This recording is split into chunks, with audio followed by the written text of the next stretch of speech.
Hey everybody, welcome to Wild Eye's Look on Wrestling. I am Wild Eye. It's out and about today. A little bit different. Uh, but I enjoy the sunshine here in Vancouver, BC. It's actually pretty nice out here. So for this week, it's a bit of a small one. Little things happened here and there to put a hold on some of the stuff that I really wanted to get into this week. Well, at least the weekend, but unfortunately, certain circumstances, some things can't happen, right? But we roll with the punches and do what we gotta do, right? Um, right now we don't have computer up, so Eddie Nightwolf doesn't want to do anything yet, being a bit of a jerk. Uh, just a bit of warning when he does start the show. Got a bit of an attitude sometimes, but whatever. You gotta understand him, I guess. Get to know him, understand him. I do want to say a couple things after watching the AEW pay per view last night. The hype that everybody was going in for the past week of who's gonna be the major sign, after Paul White signed with AEW and made the announcement that somebody is gonna be signing that's not or that's a Hall of Fame type of person, which I agree. Saying he's former champion, which is, yeah, he's a former champion. Watching the internet for the past few days since Wednesday, I've seen a lot of people going on about their predictions on who it's going to be. A lot of it was Brock Lesnar. People said CM Punk. Other people said Kurt Angle. A lot of those could have been, because you never know. Look what the Big Show did, right? My thoughts on being Christian.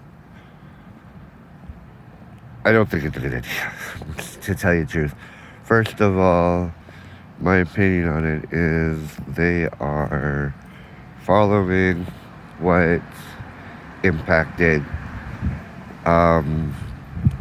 years ago before they lost all their money. Started getting all these legends or big names from WWE where they can't afford to pay for these guys and they lost all their money. Okay, we'll give Tony Khan has a lot of money and he short it off. All the fans go on about it and all that, but remember who owned TNA after Jeff Jarrett? The Carters. Dixie Carter, of course, got the money from her father to do so. Her father pretty much paid for it. Apparently, that's what I heard. Don't jump at me for that because I don't know for sure. But either way, Dixie Carter's got money too. She has no choice. She had to sell TNA. It wasn't doing anything. She couldn't. They wouldn't even pay their superstars or anything. So I think that's a little bit stupid to have somebody like Christian come in after just signing Big Show and all that. Signing Big Show, I think it was a pretty good step. Big step. Pretty good idea.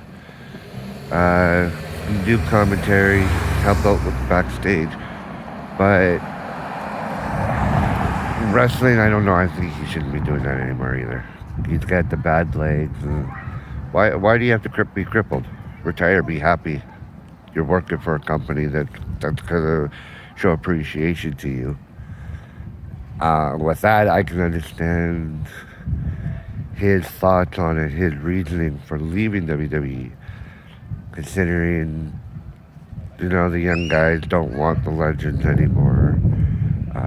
They keep saying that they're taking up too much space and this and that, but you need the legends. You need the trainers at all times. I don't care how many years you've been doing any kind of job. You're always going to learn something new.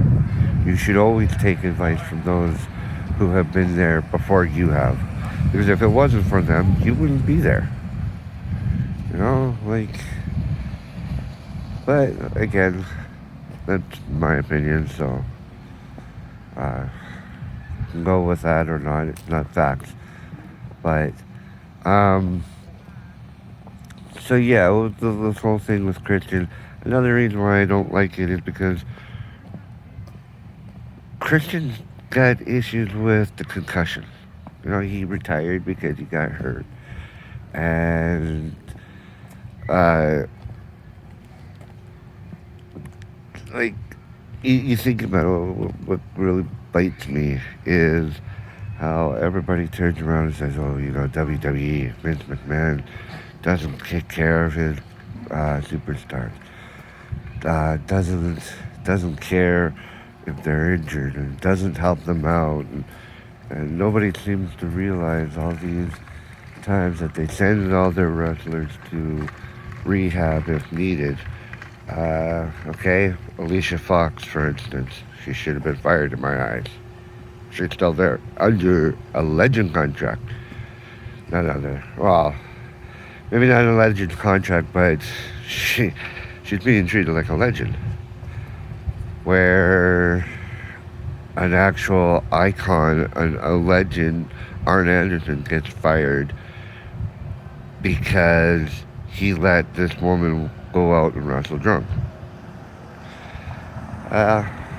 Okay, whatever. He's at fault too. But why is she still there? Well, let's see.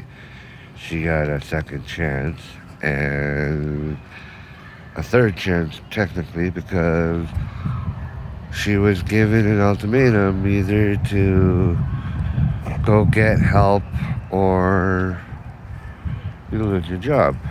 And she didn't want to go get help. Apparently, that's what I heard anyways. So, for that, if that's the case, why is she still there?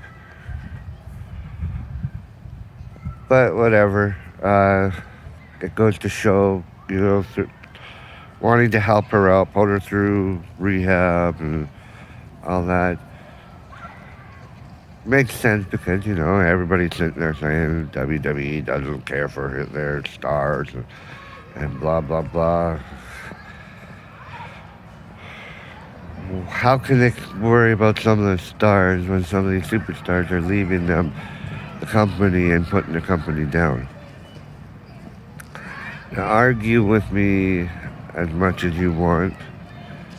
Hate me. Tell me I'm stupid. But I don't know.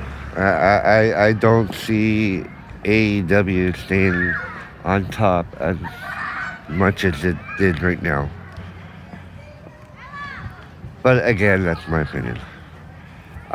With that, I do have more to say, but I don't really want to bore you just looking at my ugly mug on here too much. But so I will leave you with just that little bit that I had from yesterday.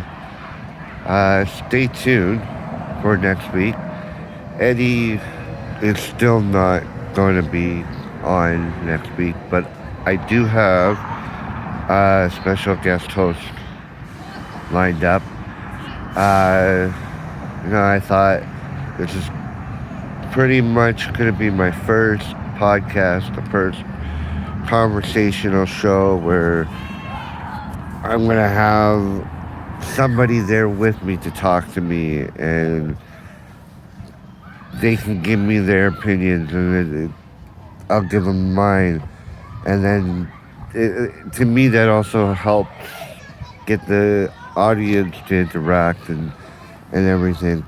Um, so after being told and having issues with Eddie Nightwing, or Nightwolf, I mean, I sat there thinking, and we decided that the best person to co-host with me for one day, as a special co-host, um, thought it should be somebody who loves wrestling, or at least used to love wrestling as much as I have.